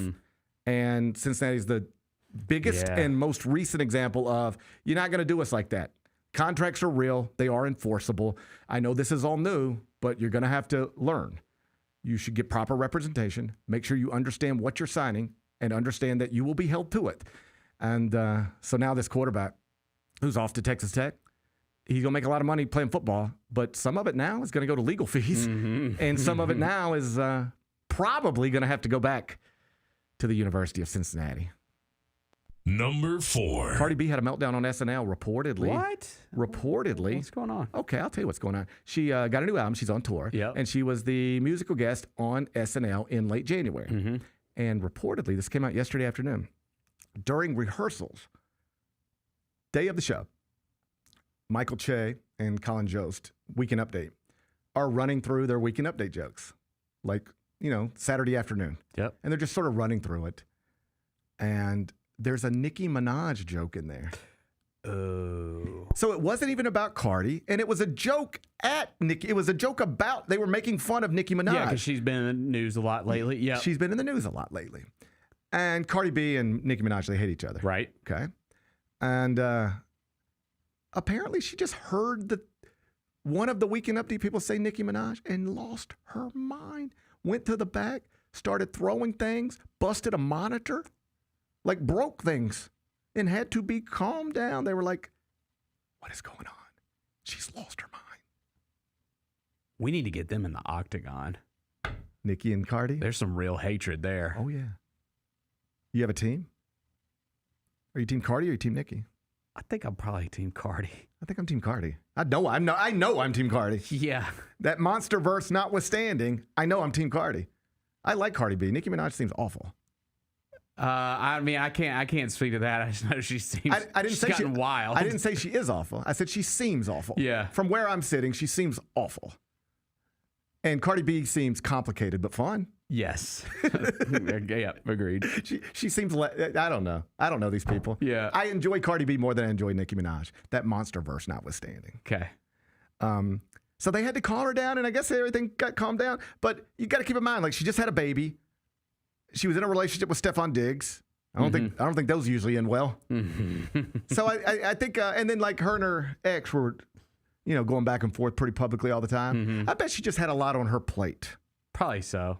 And you ever have that happen to you? You look up and you're mad at somebody or something, and it's like, they ain't even really the reason I'm mad right now. Right. I'm taking all this energy from over here and I'm dumping it right here. I feel like that's what Cardi B probably did with Michael Che and Colin Jost. She's probably frustrated with some combination of Offset, Stephon Diggs, a new baby, and the pressures of album sales and a tour. And all it took was the mention of a Nicki Minaj to set her off. That's probably what happened, right? That's probably what happened. Anyway, I hope she I hope she gets welcomed back. I don't know if you go to SNL and start tearing up things, if they'll ask you back. Oh, no, I don't know. I don't know. They probably did. There's probably been a lot of torn up stuff around there. I was going to say, I'm pretty sure someone has gone on there and torn stuff up and been invited back. I can't think of who, but I'm sure that's happened. Sinead O'Connor, probably. No. Didn't she do the picture of the Pope? I mean, she didn't actually tear up a monitor, but she ripped a Pope picture. I'm going to do some digging. I'm almost certain I remember a story of a band or something destroying stuff and getting to come back years later. Okay, so maybe there's hope for Cardi B. Yeah. I wish her luck, and I hope everything settles down for her. Number 5. I saw this. Oh, how about this? I saw this. Metallica is coming to the Sphere for a 2-night show. Did you see this? Bro, and like I'm dying to go to the Sphere. It's great. I've been. Well, dude, I wanted to, my dream was to go and see Dead and Company play at the Sphere. And I thought I'd always hold out hope that was going to happen. And then Bob Weir passed, and now that dream is over. We'll see if maybe they'll still tour as a band. Who knows? Who knows? Anyways, so that dream was crushed. And so I was like, well, I guess I'm next. Because then the next one that was announced was like the Eagles were going to play there. And I ain't really a fan of the Eagles. I've seen them before. And then I don't remember what the one after that was, but this one, it got my antennas up. I would 100% go to this. Shit, yeah, dude. I grew up on Metallica. Okay, I've seen Metallica, and they absolutely rip live. I've seen Metallica at the Pyramid. I saw them in Little Rock, and it was a great concert. It was a really great concert, and I think this is going to be really good. Man, don't put me in the Spear Internal Master of Puppets. Dude. Dirt!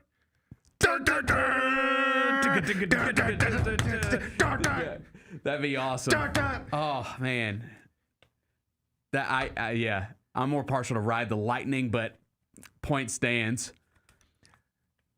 Life Burns Faster. Residency at the Sphere. 8-show run scheduled for October 1st, 3rd, 15th, 17th, 22nd, 24th, 29th, and Halloween night. They'll for sure announce more shows than that. There's no way it's going to be 8. It's going to end up being closer to 20. Because that's exactly what happened with Dead and Company is they announced something like 8 shows, and they ended up having to do 20 because the demand was so high. That's what's going to happen here. Tickets are going to be crazy. Yeah. When we went we were just in Vegas. We weren't there for any reason other than you saw the Sphere movie. Yeah, well, it was. I don't even know why we went to Vegas.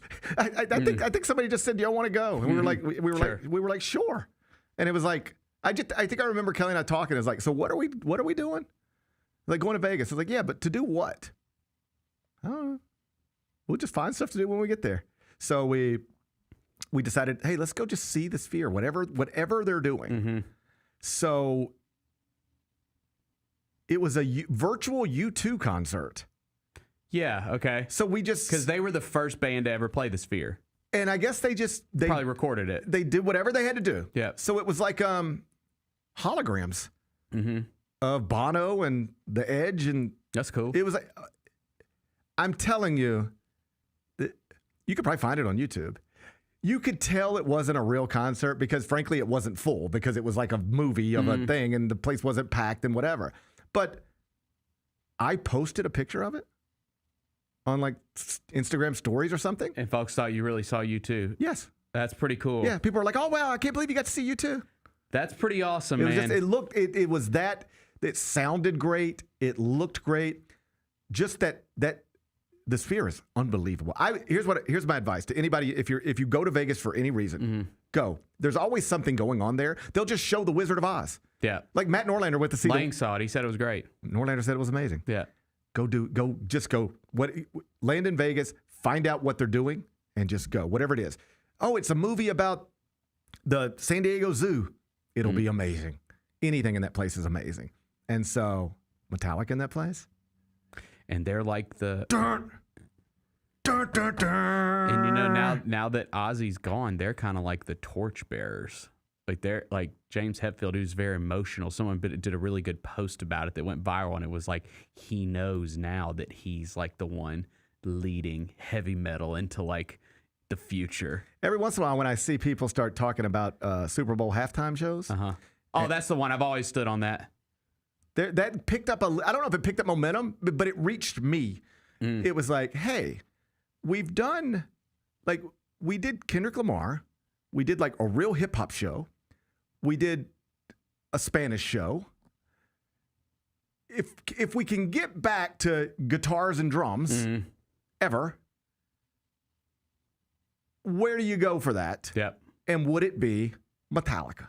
It would go crazy. And because the thing is the argument would be, well, the new generation doesn't know Metallica, but then they would learn about them, and then they'd be like, oh, yeah, this is pretty good. I think a normal 21-year-old who has never seen or heard or experienced Metallica, if you just said, watch this, and then you go, hey, guys, play Master of Puppets. As a 21-year-old, you'd be like, whoa. Yeah. Whoa, what is going on here? It's intense. Yeah. It gets you going. I mean, dude, it's kind of... Just a little commercial they sent out last night. And it was just guitars, but it sounds like... Metallica has a very distinct sound. Yes. Metallica sounds like Metallica. That's right. There's certain bands, when you hear them, you don't have to hear a voice to know who this is. You know who... U2 is like that. And you could spot a U2 song a mile away. You don't have to hear Bono. You can just be like, that's U2. And it doesn't have to be with or without you. It could just be like, I bet this is about to be a U2 song. I've never heard this song before, but I bet this is about to be a U2 song. This sounds like a U2. This sounds like what a U2 song is going to sound like. Metallica sounds like you can spot Metallica. Like I can hear one note and go, I know where this is going. That's Metallica. You know we're getting an East Coast Fear. Grady was saying that in the chat. I saw the story a couple weeks ago. Put it where? Maryland. Yeah. Why Maryland? I don't know. You know who owns the Spear, right? James Dolan. Nick's Why do owner. you keep calling it Spear? I It's can't not say it's not a spear. I can't. There are certain words I can't say, and this is one of them. Sphere. Sphere. Well, why do they put a P in the word? It is. I get it. I mean, I think when I was I think if you put a P next to a S. I mean, I think when I was like a stupid young redneck kid, I used to call it a spear too. They're. I just don't understand why you put that P right next to that S if you don't want me to focus on it. I agree. It's a weird word. It's a weird word. Mm-hmm. I have a few of those. Sphere. I can't do it. Sphere. Oh, I know your other one. Growing. I can't do it. I just can't say the word. Groin has been torturing you for years. I won't even say it on TV anymore.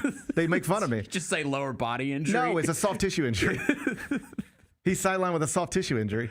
Yeah. I'll let Brent Stover say the actual. I'll let him get specific with it. Good. For me, if you pull that groin, yeah, that's a soft tissue injury. Okay, good. You are sidelined with a soft tissue injury. I'd go to Metallica. Hell yeah. Here's where I'm at. I gotta go. Here's where I'm at.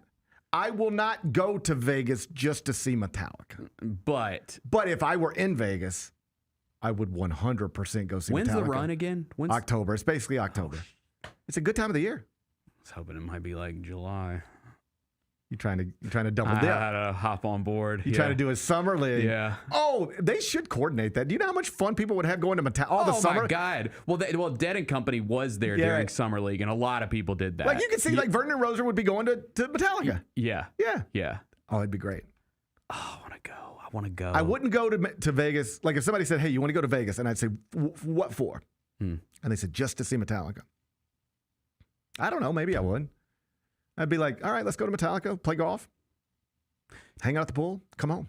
Dude, and I just bet the visuals are going to be insane for that. Yeah. I feel like there's going to be a lot of fire, brimstone, lightning. Yeah. A lot of lightning. When they play Creeping Death and the bass line hits, oh yeah, it's going to get wild.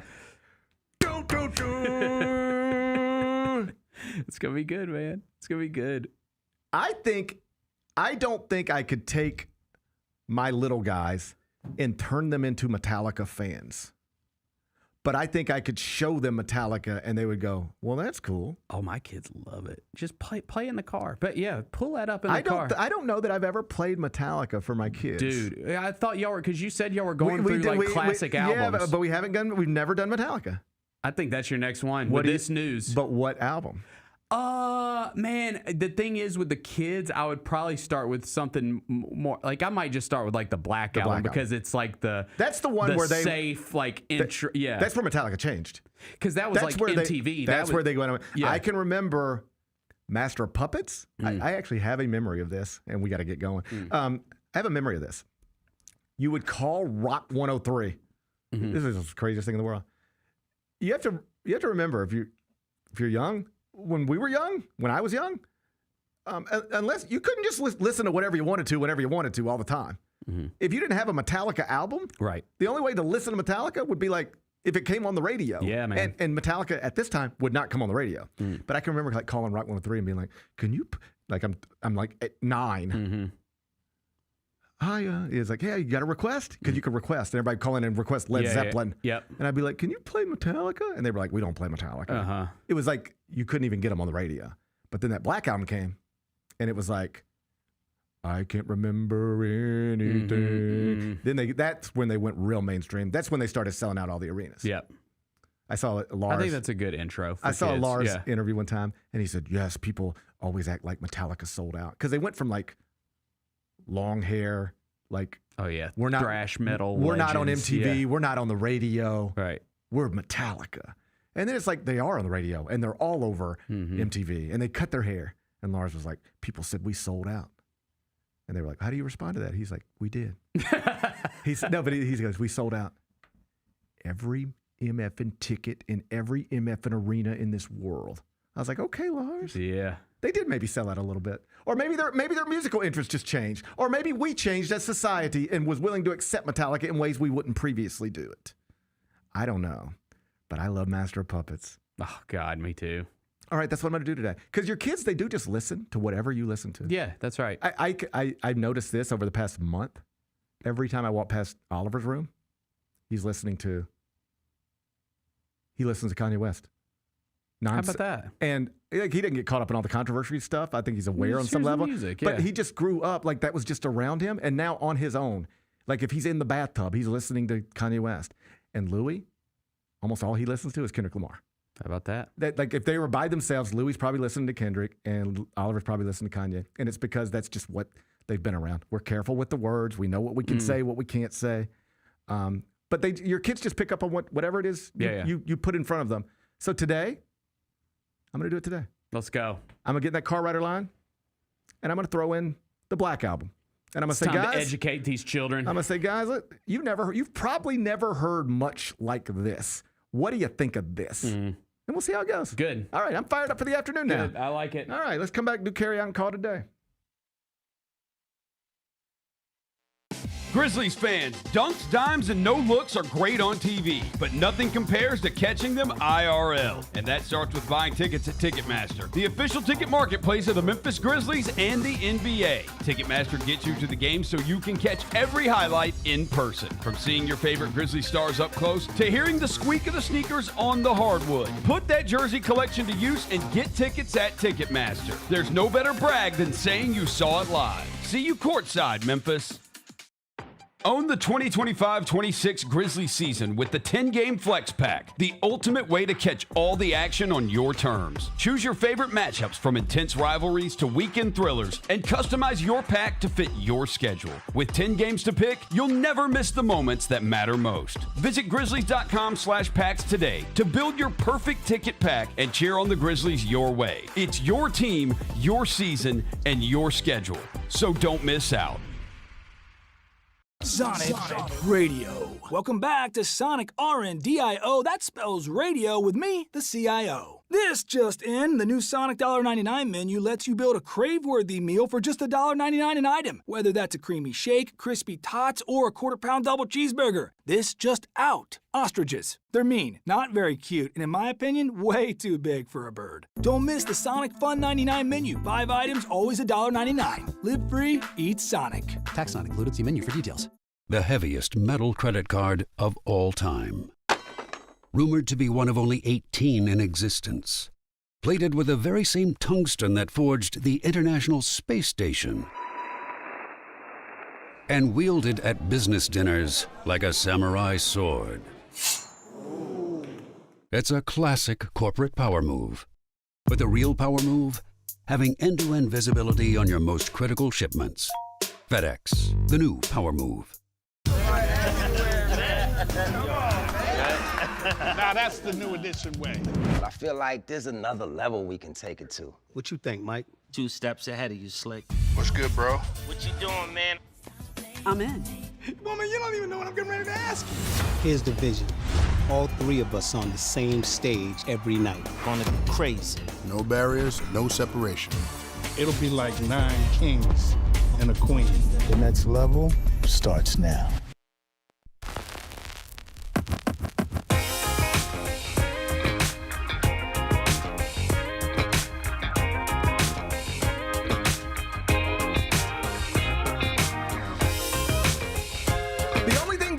Then Saturday Night Hoops is when it comes with an exclusive Grizz hoodie. Just $60 gets you a Grizzlies ticket and a limited edition hoodie not sold anywhere else. Don't miss your next chance to collect the third of 4 designs on Saturday, March 7th. That's when the Grizzlies take on the Los Angeles Clippers. Buy your tickets today. Grizzlies.com/Saturday. That's Grizzlies.com/Saturday. Let's do GP's carryout. It's time for GP's Carryout. One final segment filled with stuff to take with you. It's not everything you need to know, but it's most of it. What did we miss today? So, interesting promotion dropped this morning connected to the Atlanta Hawks. I just told you about a Grizzlies promotion. I want that Zebo hoodie. That's pretty sick. We got $60 hoodies. Yeah. All right. Well, so NBA franchises, you know, They all have promotions and stuff. So the Hawks announced this morning they got one. Hawks and Magic on March 16th. It's Magic City Monday. Oh, that's perfect. They're honoring Magic City. For folks who don't know, the iconic strip club. Are they gonna have like half-price wings or something? You know, apparently Magic City has like great hot wings. That's what Lou Williams said. Lou Williams said that. That's what Lou And I've been wanting to try them ever since. That's what Lou Williams said.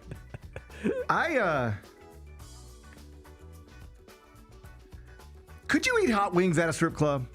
Sure, why not? You feel like your fingers would get messy. Oh, yeah. Well, there's that. I like hot wings. I think it gets messy upstairs. I don't know. I think you're fine on just like the ground floor. I like hot wings, and I like, humans. Mm-hmm. But I don't know that I want my humans and my hot wings mixed. You know what I'm saying? Yeah, I know what you're saying. I'd